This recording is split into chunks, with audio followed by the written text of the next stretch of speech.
What's going on, guys? Dawkbro back again. Hope you're fantastic today, and welcome to the next video of the Fazbear Frights stories. We're on number 2, story 2 of book number 3, and it is called Room for One More. If you remember last episode, I talked about how Room for One More is about sister location, an underground facility with minarinas. Okay, it's a really good story. It's nice and short as well, but packed with action, which is why I like the shorter stories. There's not a lot of sidetracking where, you know, there's not a lot of character building, talking about side characters and stuff like that, and that's why I liked Room for One More, is because it was just so jam-packed with action and really cool scenery. When you use your imagination, it's so good. So I'm going to give this a 9 out of 10. The reason why I wouldn't give it 10 out of 10, because I wish that it talked more about the underground facility, sister location. Okay, guys? But it's really good. It's probably one of my favourite ones, alongside with the Plush Trap Chaser story. Really good. Really enjoyed it. And because I'm a massive fan of Sister Location anyway. I love the game. I love the backstory about it. So mysterious. So yeah, it was nice to get some details about, you know, the facility and stuff, which I'm going to talk about in the spoiler section. And before I start today's video, guys, I really hope you're all doing okay. I know a lot of stuff is going on right now, but I really feel like I need to address this. All this month, I will be live streaming on Twitch to raise money with our community, to raise money for the Minnesota Freedom Fund. And I'll also be doing a big live stream on YouTube as well. So the whole month I'll be streaming on Twitch and a big YouTube stream sometime in June. A man named George Floyd was murdered by a police officer. Okay? Really upsetting what happened, and I'm heartbroken. And I'm trying to get my words out correctly because I'm so upset by seeing something like that, because I can't believe something like that has happened in the year 2020. At school, we did history lessons about Martin Luther King and Malcolm X and the KKK, with all the violence that's been going on in America in the 1960s and before that. And to think things like that are still going on right now. And, you know, this is just one example of racism that's still going on around the world. And I don't want to stand for that. I don't want to see that anymore. And I feel like everybody's had enough of it now, and things need to change. So I will be doing live streams for the Minnesota Freedom Fund all month. And I will put a link in the description for any of you guys who want to sign petitions, donate, other resources to educate yourselves what's going on around the world at the moment with racism. It's a really good site, guys. It's got so much information, so many petitions and donations, like charities that you can donate to. So yeah, I had to address the situation. I'm sickened by what I'm seeing. Completely sickened by it. So yeah, link in the description, guys, if you want to educate yourselves. I'll put the link in the description forever. I'll just put it as a forever link. Because, you know, things need to change. Okay, so Room for One More, guys. Oh boy. This is such a good story, guys, okay? It's good, I promise you. It's one of the shortest stories out of the whole book so far, but it's amazing. And if you're a big fan of Sister Location, oh boy, get ready. So, the main character is Stanley, okay? And the first thing that happens is Stanley going to his work shift at a location. What location is that going to be? Sister Location. So, the location is hidden from passers-by. What secrets does this hold? Why is it hidden away for? Was it a legit business? Or was something more sinister going on behind the scenes? He was hired here at the Sister Location, and the supervisor had told him it's a need-to-know basis. So there's a lot of secrets going on there that Stanley doesn't need to know about. And surprisingly, guys, okay, this shook me. He's been working at the Sister Location for 1.5 years so far. 1 year and a half he's been working there and nothing bad has happened to him. For a whole year and a half. That's pretty crazy if you think about it. And how he gets to work is really strange, okay? So to get to the underground facility, he has to walk through a storage yard. There's a bunch of building materials all in a certain area, right? And there's a gap between the materials, and those are the stairs that go down to the underground facility, okay? It's hidden away from a bunch of people, very secretive. It's really, really strange. It's like a government facility, right? And damn, anytime he goes down to the underground facility, there's bio waste there. And it smelled like chemicals and decaying flesh. So there's a bunch of like barrels and stuff that smell of chemicals and rotten flesh. So if you think about Sister Location, right, how the animatronics lured kids in the stomachs and, you know, they got scooped and stuff and turned into remnants, okay? That's what the smell is like, chemicals and rotten flesh, lovely. And it's very sci-fi, okay, guys, like proper like government underground facility. So Stanley has to scan his ID badge on the scanners to get into the location. So it's very private, okay? You can't enter the facility unless you have an ID badge, okay? And we get some information about the underground facility. So, the facility lacked proper ventilation, okay? So, very, like, bad, poorly made. Doesn't care about the workers. Lack of ventilation. Can I just say now, it's never mentioned that it's Sister Location. It's never mentioned that it's Circus Baby's Pizza Rental, okay? It's never mentioned. The name of the location is never mentioned. All we know is that it's an underground facility, okay? And the Sister Location animatronics are in there. So it's pretty obvious what it is, right? And Stanley says that it's a factory, okay? But it provides no clue what work was going on down there. Okay, so Stanley doesn't even know what he's been a night guard for. The dim hallways were illuminated by sickly green lights. And those green lights are in the Sister Location game, okay? In the main office, before you go into each vent, there were green lights and it was sickly green. And there was a bunch of pipes everywhere, black pipes on the ceiling, and locked metal doors. So there's metal doors in the facility, right, that Stanley has never been in and never opened because they're all locked. But behind those doors, Stanley could hear banging and rumbling behind some of the locked doors. So all of the doors are locked, right? But there's something going on behind those doors. I think it's the scooper, the banging of the scooper, repairing the Sister Location animatronics, stuff like that, okay? And this is what really spooks me, guys, okay? During his entire time at the Sister Location, he never saw another human being. Ever. So his 1 year and a half time there, being the night guard, he's a night guard there, and he has his own office and stuff, which I'll talk about in a minute. He never sees a human being there. Ever. He's the only one working at the night as a night guard there. It's pretty crazy. And he said he's a guard of not knowing what he's even guarding. So he's there being a security guard, right?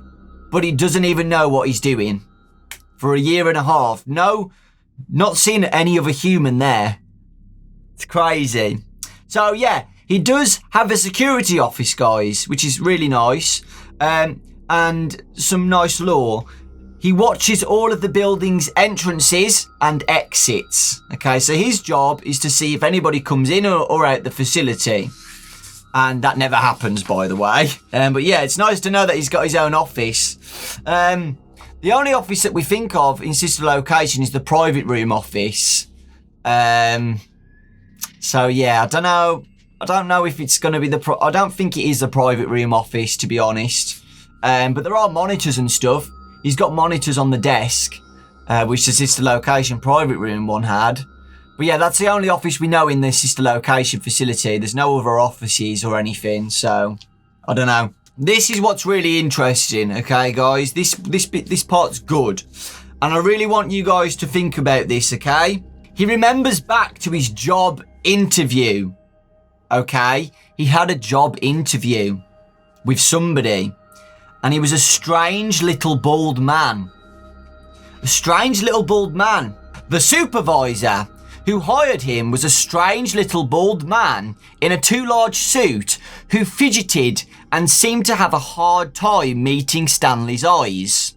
It's not a difficult job, the man had said. You sit in the security office, watching the building's exits on the monitors, and make sure nothing gets out. Nothing gets out? Stanley had asked. In other jobs, I've always watched to make sure nobody gets in. Well, this isn't other jobs, the twitchy little man had said, taking a sudden interest in the papers on his desk. Just watch the exits and you'll be fine. Yes, sir, Stanley had said. He was confused, but he didn't want to make any trouble. He had been laid off from his previous position and the bills were piling up. He needed this job. When do you think you can start?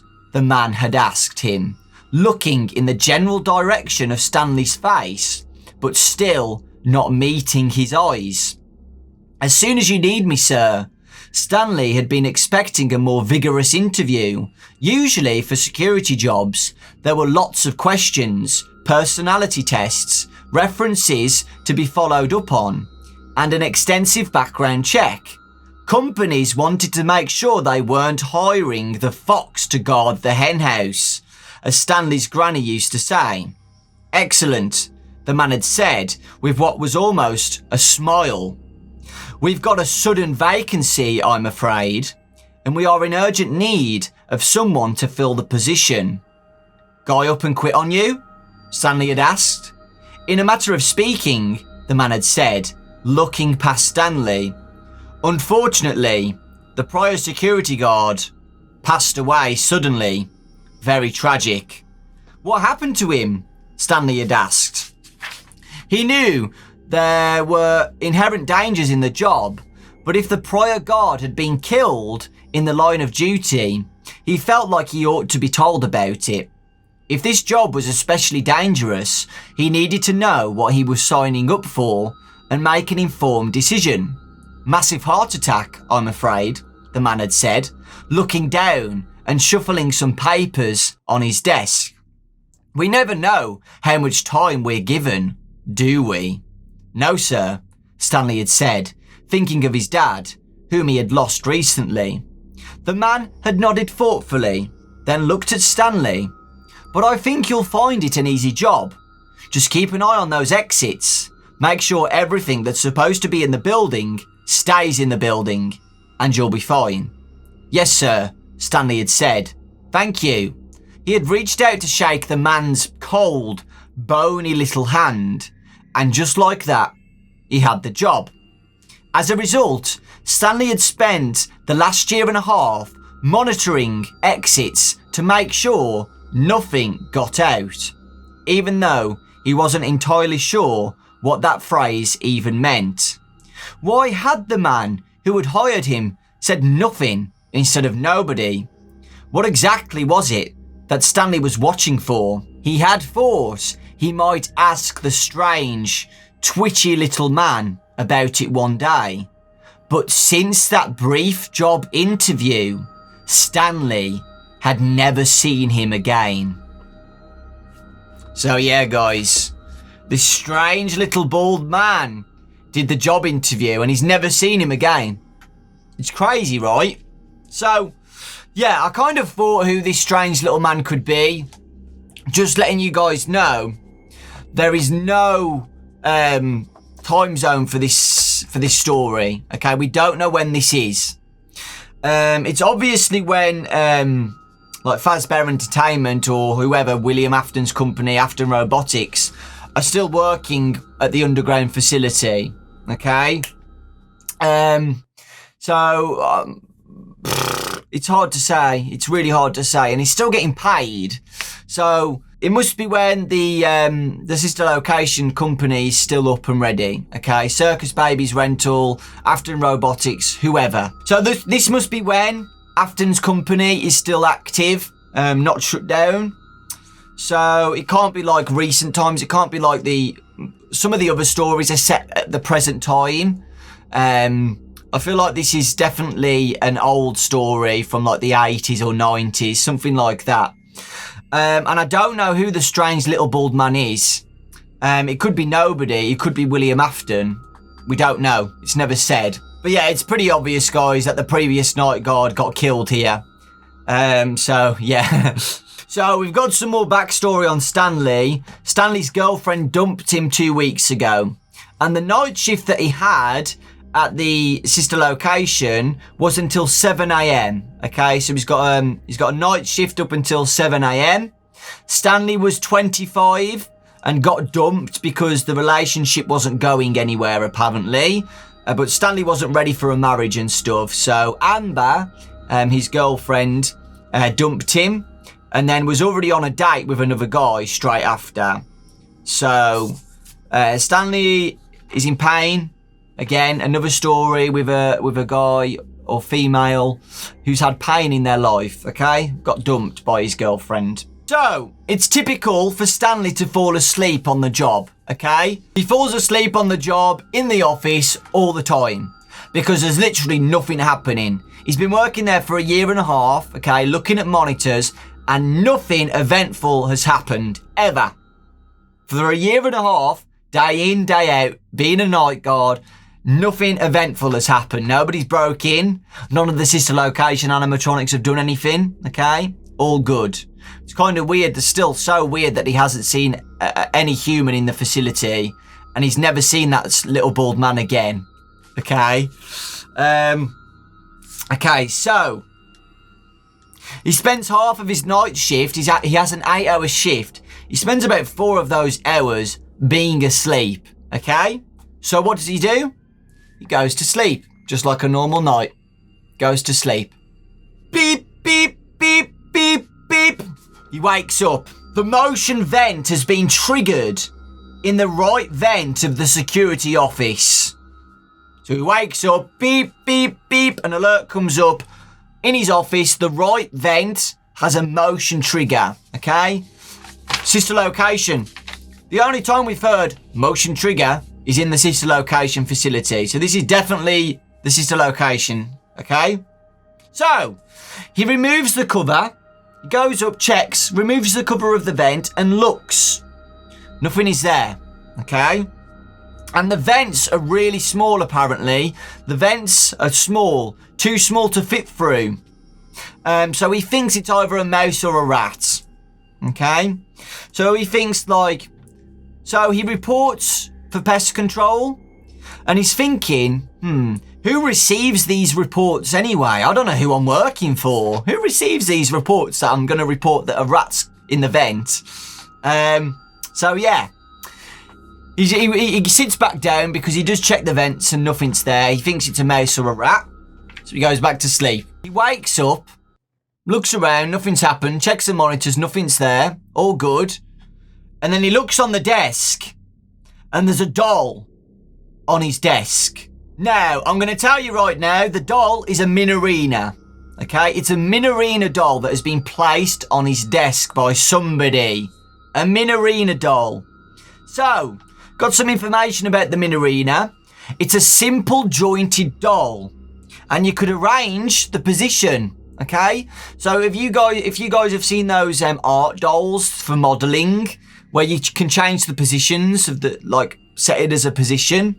That's what a Minorina can do, okay? It's not just like that in its dancing position. You put that in the position and you move the legs, you bend the legs, bend the arms and stuff. And the doll had a face, wasn't the face that you would expect.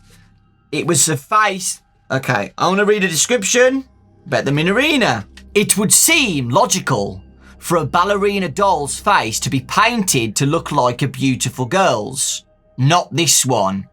Its face was clown white. Its big black eye sockets were blank and empty. It had no discernible nose, but its big black mouth was a toothless, grinning, gaping hole. The face didn't match the body at all. Why would somebody paint a ballerina's doll's face in such a ghoulish style? He picked up the doll. He spent a few moments bending it into different positions. Look, now she's doing the splits. Now she's doing a Russian folk dance. Stanley chuckled how easily amused he was. He really did spend way too much time by himself these days. He should get a hobby. He tilted the doll over to make her do a headstand. A small voice from inside the doll's body said, "We like you." "What was that?" Stanley said, tilting the doll over again. It must have some kind of sound chip inside that reacted to movement. "We like you." It was a little girl's voice, high-pitched and giggly. Cute. "Who's we?" Stanley said, smiling down at the doll. "I just count one of you." He tilted her. "I like being close to you," the doll chirped. "Well, believe me, it's been a while since a girl has said that to me," Stanley said, holding up the doll to look at her better. "Too bad you're tiny and not an actual human being.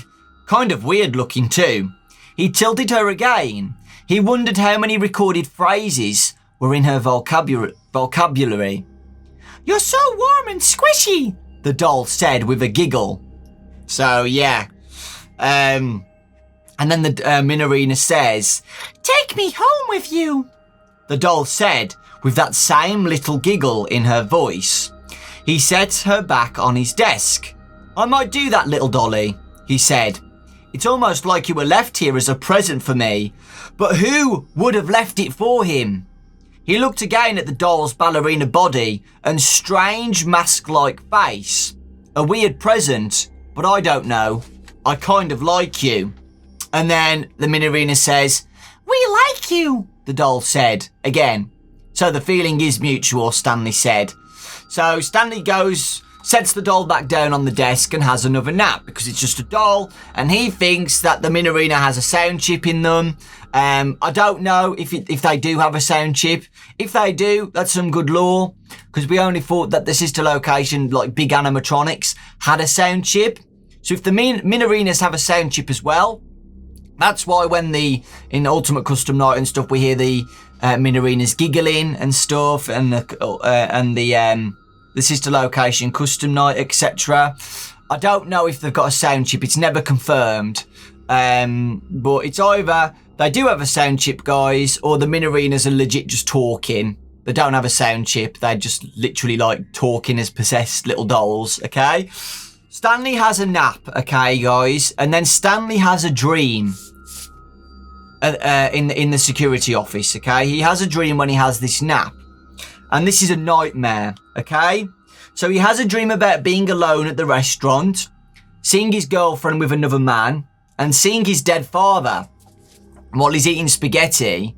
And the spaghetti turns into worms, okay? And you've got to think about this. I'm going to quote something, guys, okay? Remember this quote, and then think about the ending of this story, okay? I think you're going to get the idea when I say this quote. "The worms crawl in. The worms crawl out. They eat your guts and they spit them out."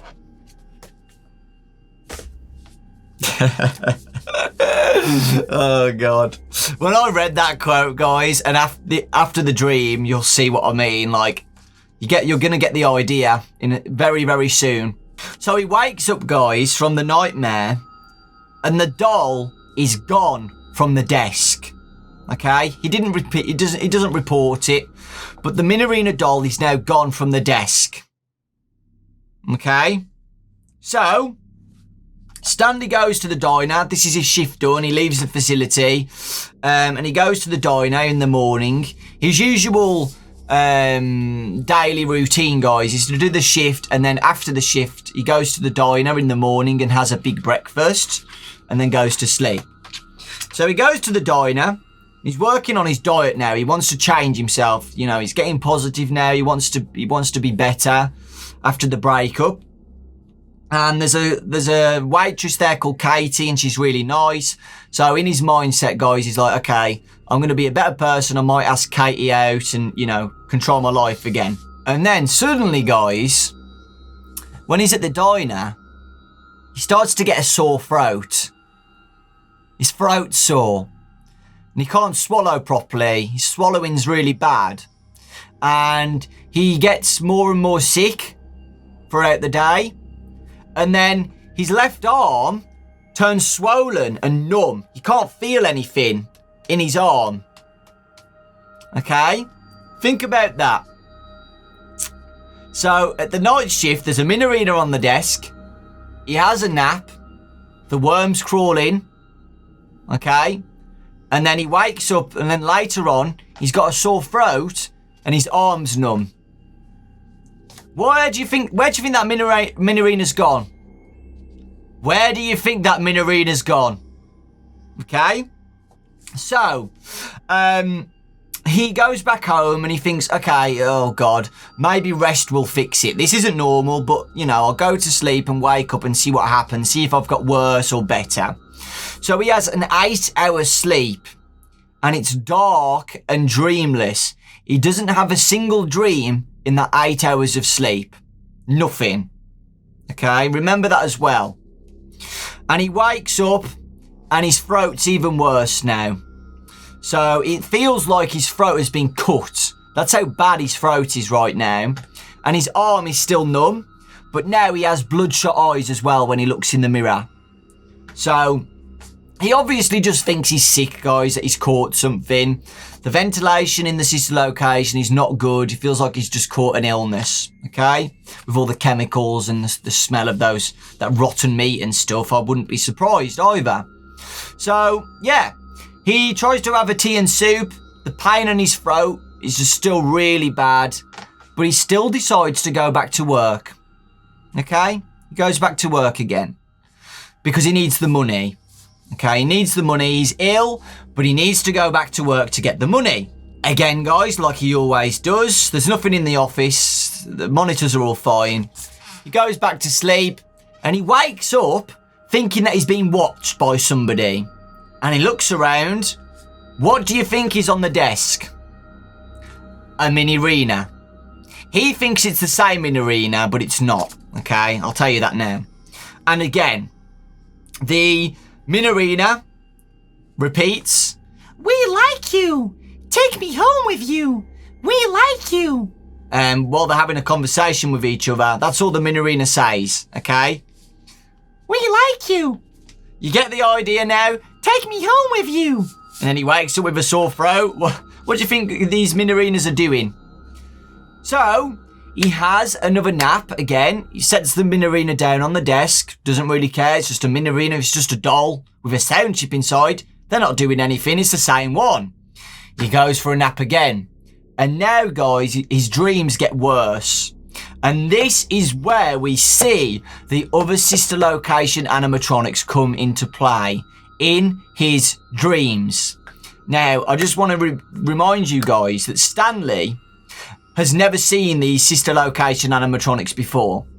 He's never seen Funtime Foxy. He's never seen Funtime Freddy. He's never seen Baby. He's never seen Ballora. Okay, he's never seen these animatronics. Okay, remember that, please. And he has a dream about Funtime Foxy. I will read that dream to you now because it's very strange. Stanley was running late for work. He was trying to get ready, but his big fat fingers were too clumsy to button the shirt of his uniform or tie his shoes. He needed help, but he was utterly alone. Finally, knowing he would be terribly late if he didn't leave right away, he ran out onto the street in his half-buttoned shirt and untied shoes. But when he looked around, all of the familiar landmarks of his neighbourhood were gone. Where was Greenblatt's Deli? Where was the Dutch Girl Dry Cleaners? He looked up at a street sign, and saw that the street names had changed. The sign that once said Forest Avenue now said Fazbear Avenue. It made no sense, but he was lost. How could that be when he was just 10 steps from the door of his apartment building? Finally, he hailed a cab and told the driver the address of the storage yard that hid his place of employment. None of the streets or buildings looked familiar as he rode through the city, but the driver seemed to know where he was going. Stanley told himself to breathe and relax. It was okay. Things were under control now. The cab stopped on a dark side street that Stanley didn't recognise. Maybe the cab driver didn't know where he was going after all. "Hey buddy," Stanley said, "I don't think you've got the right address." When the cab driver turned around, his face wasn't human. It was a bizarre, robotic version of an animal's face. Pink and white, with a long snout, large ears, and glowing yellow eyes. The face apparently hinged, split open, revealing the full orbs of the creature's eyes and a mouthful of knife-like teeth. It opened its jaws wider and lunged towards Stanley in the back seat, shattering the panel of glass that separated them. And he woke up from the dream, okay? It was a nightmare. I'd wake up from that as well. But what I'm saying is, guys, is that Stanley doesn't say, "It's Funtime Foxy." Funtime Foxy's the cab driver. He doesn't say that, does he? He says an animal's face, pink and white, yellow eyes. He never says it's Funtime Foxy. So Stanley has never seen the sister location animatronics before. Okay, guys, he's never seen them. But he still has a dream about this Funtime Foxy. Okay? Now, I will explain this later on and why he's having these dreams at the moment. I think you've already got the idea that the Minorinas are going inside Stanley while he's asleep, okay? And I think it's just that the Minorinas are like making him have these dreams while they're going inside him, okay? But yeah, he's never seen the sister location animatronics before, but he has dreams about them. And he has more later on, guys, you'll see. But, you know, I think it's just the Minorinas are making him have these dreams. I don't think there's any like haunting of it or something, like the locations making him having these dreams. So yeah, really cool dream about Funtime Foxy. I loved it. He's a cab driver now, guys. It's canon. I'm kidding. But yeah, it's interesting how he saw Fazbear Avenue as well. The street turned to Fazbear Avenue. So yeah, I do feel like it's the Minorinas playing these dreams on his brain. And again, he has dreams at the location, but not at home. Okay, when he's sleeping at home, dark, nothing. He only has these dreams at the location now. Okay? So, he wakes up from the dream, guys, the nightmare. He looks around. The second Minorina is gone. Disappeared. Never seen again. So, yeah, he's very ill now, guys, but he doesn't want to go to the doctors because he just thinks it's some kind of bug going around. I don't know why. I don't think there's a bug that makes you have numb arms and stuff, but whatever, Stanley. You carry on. So he goes to the pharmacy and gets some lozenges, you know, throat, the sweets that help your throat. But his throat was getting worse now, guys. Very bad. And he looks in the mirror now, and he's very bad. So he's got dark shadows under his eyes now. He's got black eyes, and his skin is now turning grey. So he is not well at all. And now his right arm is now swollen. Okay, so it's spreading. And his throat feels like an open wound. And there's now blood in his mouth and throat now. Okay, so there's now blood coming out of him. We had some more side story, guys. So he has a sister called Melissa who goes and checks in on Stanley to look after him because he's not doing very good. He's just been dumped from his girlfriend, but he still doesn't want to go and see a doctor. okay? And this is the reason why. There is a reason to it. So Stanley's dad unfortunately died of cancer. And now Stanley hates the doctors because Stanley thinks the doctors did not help him because they used chemotherapy and stuff, and the dad died because of the chemotherapy, right? So Stanley does not like the doctors now because of that. He's got trauma from what happened to his father. And Stanley thinks, oh, it's fine, Melissa. It will clear up, I'll be fine, don't worry. So, yeah, it doesn't happen. So Melissa says to Stanley, I'll come back in 3 days to see how you are and see if you've got better. So Stanley doesn't call in sick again. He goes to work with his numb arms. He still goes to work. He goes to the office, has a nap, wakes up, and there's another Minorina on the desk. Minorina number 3 says the same things. We like you. Take me home with you. So, again, Stanley's just like, okay, this is weird. What's going on? But, you know, it's just a doll. He hasn't understood what's happening yet. So he has a nap again. The second dream, which I will now read you.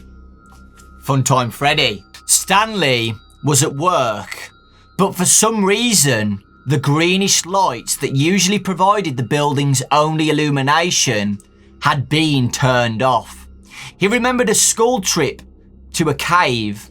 The tour guide had explained that the fish in the cave's underground pond had no eyes, because even if they did have them, it would be too dark for them to see anything.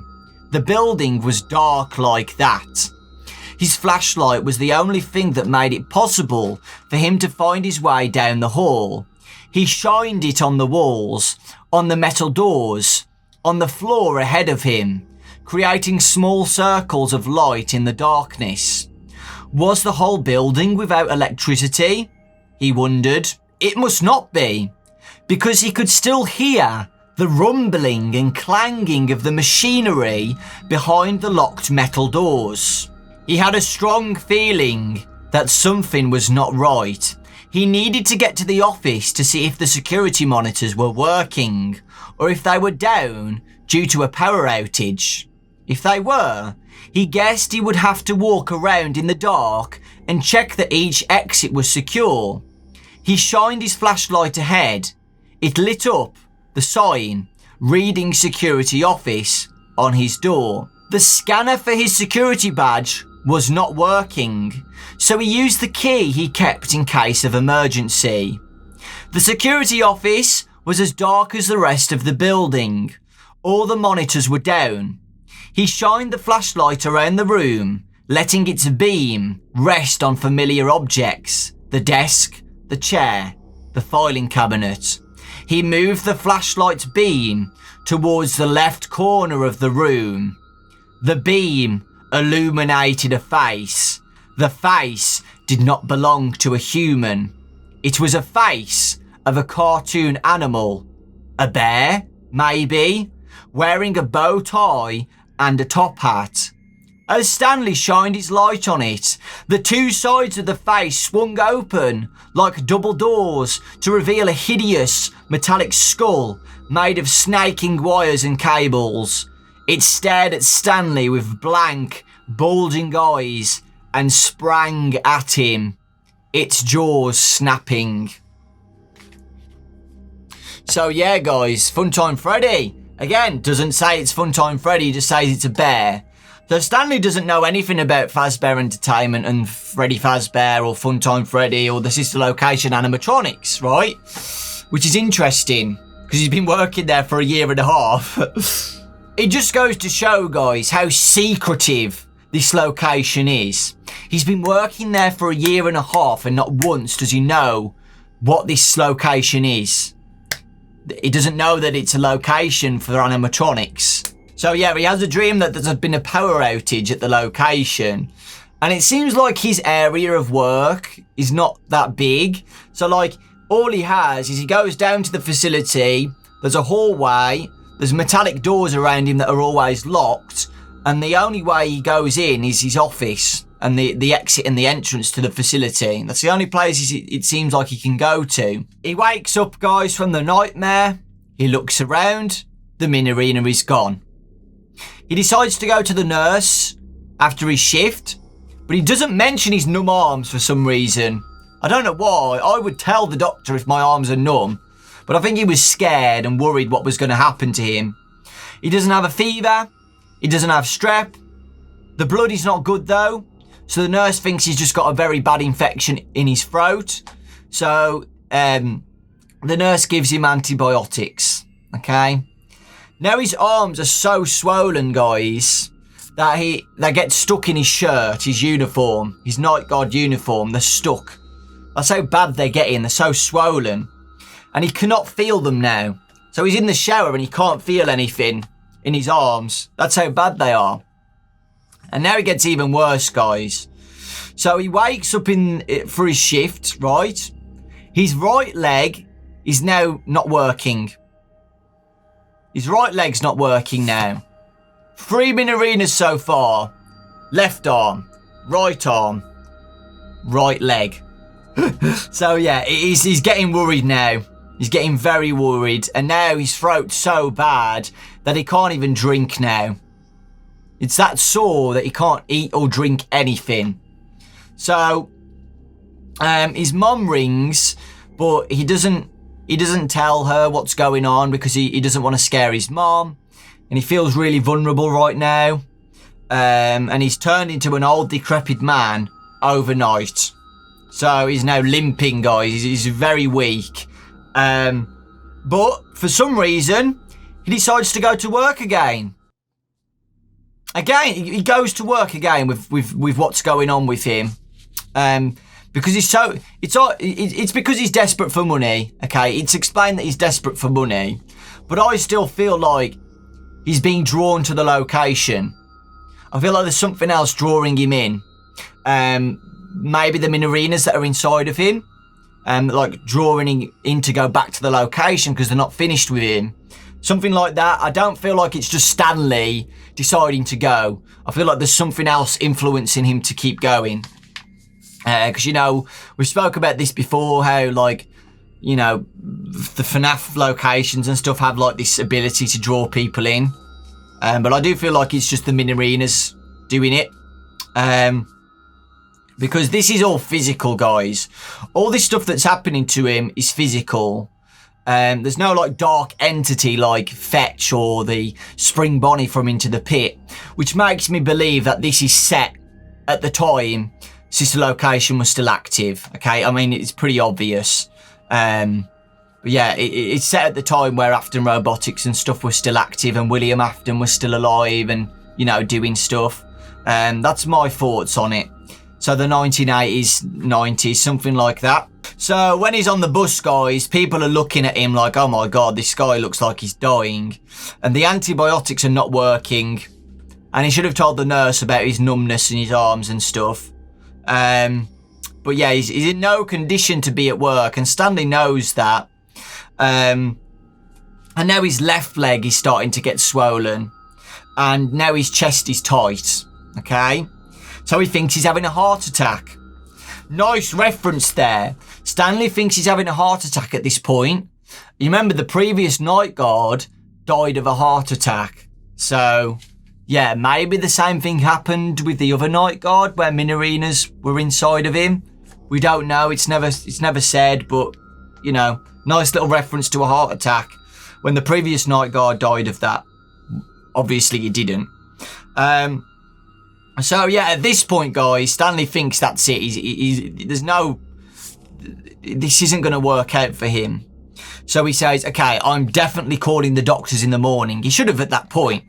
He should have called the emergency services at this point, but he doesn't. But he says in the morning, I'm going to call the doctors because I'm going to get through this. I'm going to be okay. And he writes a letter in the office to Amber, his girlfriend, for some reason. I don't know why, but he does. I feel like he must have thought like he was dying at that point and it was like a goodbye letter or something. When he's wrote the letter, he passes out.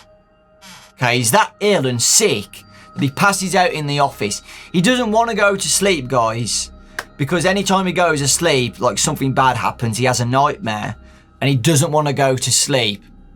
But he's that drained from what's been going on, he passes out. And he wakes up, and he feels tight. Like his body is being stretched. His skin is tight. Okay?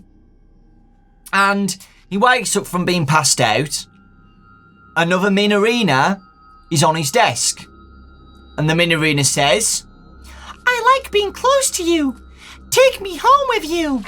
Now he starts thinking like, okay, this is weird now. Why is this Minorina keep saying the same things? It's got to be broken. Because, you know, I'm not touching it or anything at this point. I'm not moving it up and down to make it speak with the sound chip. It's just on the desk talking to me. It must be broken. This is when Stanley realises something's wrong, okay? With a shaking hand, Stanley picked up the doll to inspect it. Maybe there was a switch he hadn't noticed before that controlled the voice mechanism. Maybe he could turn the thing off. The doll was missing an arm. Strange. It had been intact the night before. "What happened to your arm?" Stanley asked. "Take me home with you," the one-armed doll said. No. He had said he wasn't going to talk to the doll anymore, so why was he doing it? For some reason, the doll didn't seem so cute anymore. He couldn't say why, but the thought of having it in his apartment was terrifying. He wasn't so crazy about having it either. Stanley remembered that when he had handled the doll the night before, he had noticed a tiny scratch in the paint job of its face. Tonight, the scratch wasn't there. Another night, he remembered now, he had noticed that there had been a small tear in the doll's tutu. Tonight, as it had been the last night, the tutu was fine. "We like you." We. Suddenly Stanley understood. It hadn't been the same doll on the desk each night. It had been a different doll every time. Sure, it had been the same type of doll, but there had always been slight differences. But what did it mean?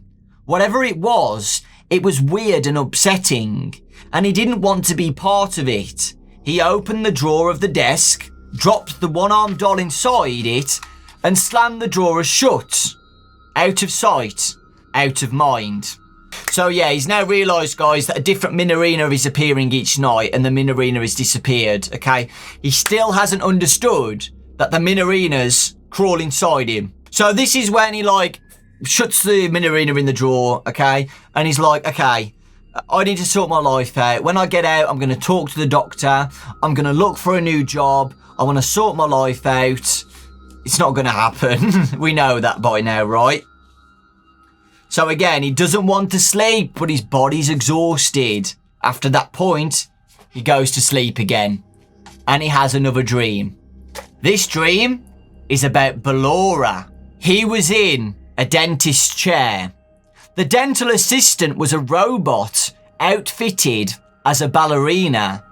Unlike the little dolls, her face was painted to look feminine and pretty, with long eyelashes, pink lips, and pink circles on her cheeks. Her blue metal hair was sculpted into a ballet bun. She hovered over him, holding what looked like several wide belts. "We have to strap you in," she said, her voice feminine and sultry. "The doctor doesn't like squirming." She bound Stanley to the chair with leather straps around his shoulders, his arms, his legs. He wanted to move, wanted to fight being restrained, but he could not will his body to act. He was paralysed. The dentist entered wearing dark safety goggles and a surgical mask. Stanley was leaned back, his mouth open, his hands in a white-knuckled grip in the chair's armrests. The dentist was silent and rough and trying to stretch Stanley's mouth open, wider and wider. No, Stanley was saying in his head. Stop! It won't open that wide. It can't. The dentist reached up and tore off the goggles and the mask. The face Stanley saw was a clown white mask with big black eye holes and a black gaping grin. Yellow glowing irises shined through the black eye sockets. The face, he knew that face. The thing's hands pushed his mouth open even wider, wider than he could stand. His lips were going to split at the corners. His jaw was going to break. Stanley woke up, but the feeling of stretching did not stop. That face in the dream, Stanley knew that face. It was. Stanley was distracted from his thoughts by a sensation of his open face. There was something moving on his face. The ballerina doll was standing on his chin, using her one arm and one of her legs to try and stretch open his mouth. Open wide enough. Wide enough for what? Stanley's heart raced as he finally understood.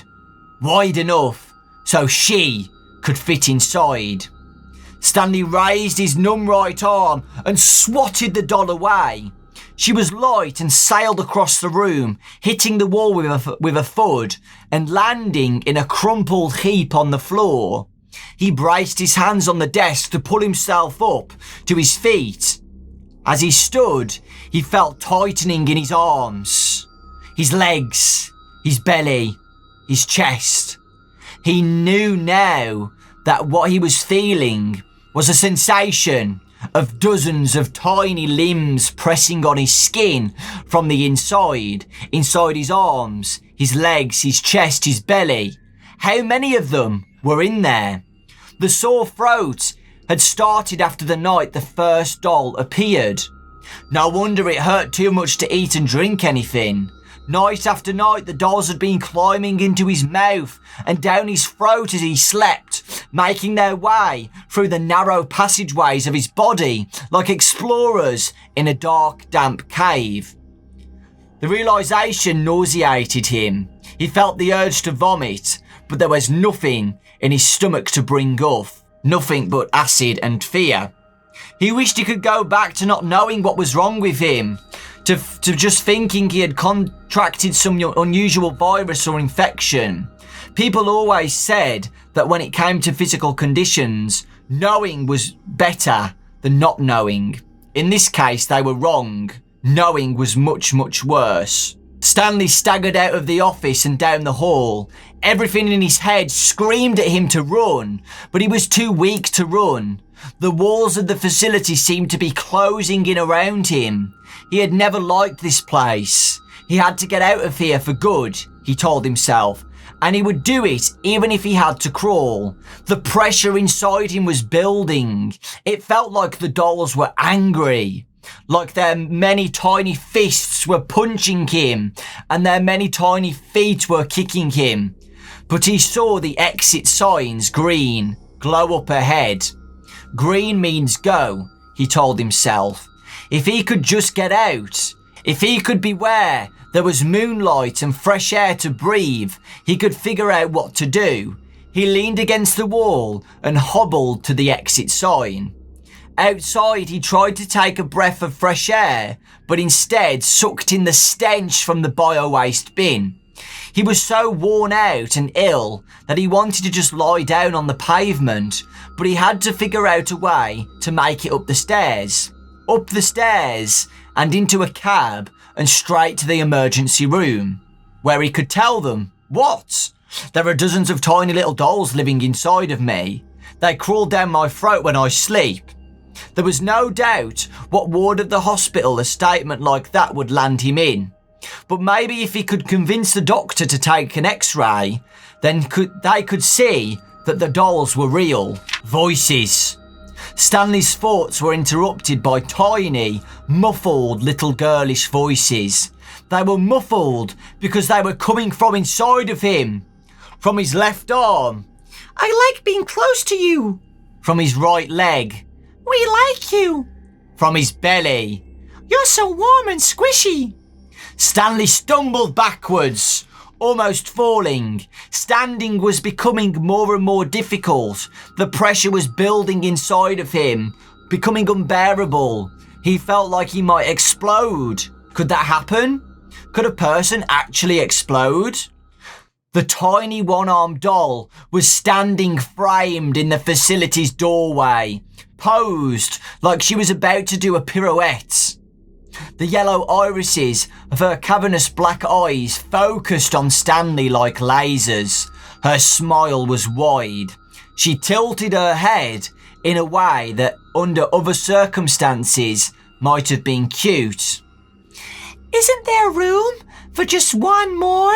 she chirped. All of Stanley's strength was gone. He fell to his knees. The one-armed doll leaped towards him with the grace of a ballerina. Stanley couldn't help it. He opened his mouth to scream. And that's the ending of Room for One More. So yeah, Stanley meets his fate, okay? So he's got no energy left, guys. He falls to his knees. And he can't help it that he opens his mouth to scream, to allow the Minorina to climb inside. So at this point, guys, the Minorinas have basically took control of Stanley. And they've made him go down to his knees, and his mouth has opened, and the last Minorina climbs inside when he's just about outside of the facility. So yeah. Stanley meets his fate, another death at the sister location facility. Again, it's not said when this happens, but I'm pretty sure it's got to be when the sister location is still active, right? But it's hard to know. So yeah, it's an interesting parallel actually with Mike, right? Mike had Ennard inside of him, and then Ennard started to control him and stuff. It's interesting how the Minorinas can do that as well. In the book lore, the Minorinas can climb inside humans and like try and control them and kill them. Room for One More. It's pretty twisted, right? But yeah, it's interesting. Really, really interesting. It made me think about Night 4 on Sister Location when Mike's trapped in the springlock suit. And the Minorinas are climbing up and we get the jump scare of the Minorina. It's interesting to think that the Minorina might have like climbed inside Mike's mouth if we didn't beat that night in the canon story. That the Minorinas are like climbing over him and stuff and climbing inside. It's interesting. So yeah, the Minorinas in this story climb inside Stanley and kill him. It's never explained why they do that. Why are the Minorinas doing this? I don't know. But the motive is kind of like take me home with you. So it seems like the Minorinas just want to escape the facility or something like that, or just be out of the facility just like the sister location animatronics wanted. So yeah, we got a bit more backstory to the Minorinas. That they're just like the sister location animatronics. They want to go outside and they climb inside Stanley to get out. We don't know what happens though if if Stanley dies. I'm pretty sure he does at that point. And he dies of a heart attack. And I'm guessing the little bald man comes along and sees his body and says he died of a heart attack. And now his plan is to employ somebody else after Stanley. But we don't know the aftermath of what happens with Stanley. We don't know because it ends on a cliffhanger. So yeah, really interesting story. So yeah, guys, I loved Room for One More. It was really good. A quick summary. It's very, very quick. Stanley works at the sister location facility underground. He's got a night shift there. He can't access any of the other factory like the scooper. He never sees the animatronics. He never sees anybody at the facility. He was employed by a weird man that he's never seen after he was employed, but he still gets paid. So yeah, each night shift, he's been working there for 1.5 years. Nothing's happened, but consecutive nights, a Minorina appears on his desk. He goes to sleep. A Minorina then goes inside of him and hides in there and crawls inside of him. And each night, another Minorina goes inside. Okay, and then he starts having vivid dreams, nightmares of the other sister location animatronics, Funtime Foxy, Funtime Freddy and Ballora. Interestingly, he doesn't have a dream about Baby, so whether that's important or not, I don't know. But Baby is never mentioned at this location, so yeah, think about that. But yeah, so the Minorina's climb inside of Stanley, and then Stanley gets killed, or we don't know what happens. But yeah, the Minorina's take control of Stanley. And that's that. That's the story. It's very simple, but really good. Like I said though, right, I wish we had some more information about the sister location. Some more nice details of what's going on down there, but we don't. So yeah, let's talk about the lore. So yeah, the sister location is here. It's hidden away in a scrapyard. It's hidden away in a scrapyard, covered up by piles of metal. And it's underground. The stairs go underground. Very dark. The green sickly lights are in there. So yeah, it's definitely an Afton Robotics facility. Whether it's Baby Circus Rentals or it's just like a factory for the sister location animatronics, we don't know. But it's definitely for sister location, okay? The Minorinas are there. It's underground, and Stanley has dreams about Funtime Foxy, Funtime Freddy, and Ballora, okay? It's definitely a sister location in the book lore. And yeah, interestingly in this one though, the Night Guard cannot access any of the other facilities in there. The only place he can access is the office, and all he does is monitor what's going on. Okay, all of the other doors are shut and locked and he cannot access them. But behind the doors, you can hear metal clanging, you can hear banging. So the location is active. So the scooper was my thought. Or, the place where they put Baby, the rack, the movement rack to go into the scooper room. Something like that. But yeah, it's definitely active. But yeah, I don't know. This could be a time where the sister location animatronics are being built. This might not be a Baby's rental yet, Circus Baby's rental. This could be a time where William Afton is making the sister location animatronics. But yeah, Stanley's job is to just not let anybody out. And I think the little bald man is referring to the sister location animatronics, okay? Stanley's job is to see if one of those escapes the facility, okay? Just keeping an eye on the location. So yeah, we just got a bit of lore about the Minorinas, that the Minorinas are very creepy in the book lore, that they climbed into somebody's body. And a bit of lore about the little bald man. Who is this little bald man who's the supervisor for the location? It's either somebody up in the ranks that works for William Afton, like maybe phone guy, or just a random guy we don't know, just works for William. But yeah, it could be William Afton as well, but we don't know. He's very suspicious. He doesn't give direct contact with Stanley, never looks at him in the eye because he knows what's going on. And he never looks at him in the eye. He's very nervous, shuffling papers and stuff. So yeah, it's a very suspicious person. He knows what's going on at this location. So it's either William Afton or like phone guys, somebody like that up in the ranks who knows what's going on. But yeah, interesting. And Stanley never sees another human at the location. So it's very secure, very private, okay? And he never sees the sister location animatronics through his whole 1.5 year night shift. Because when he has dreams about the animatronics, he doesn't know who they are, okay? It's really, really interesting. And I do feel like it's the Minorinas causing him to have these dreams, something like that. Really, really cool. And that's me done, guys. Not a lot of lore, but still really interesting. I really appreciate the support as always, guys. Let me know what you guys think. Any thoughts on the story in the comment section. Love seeing your comments on your theories on what this is about.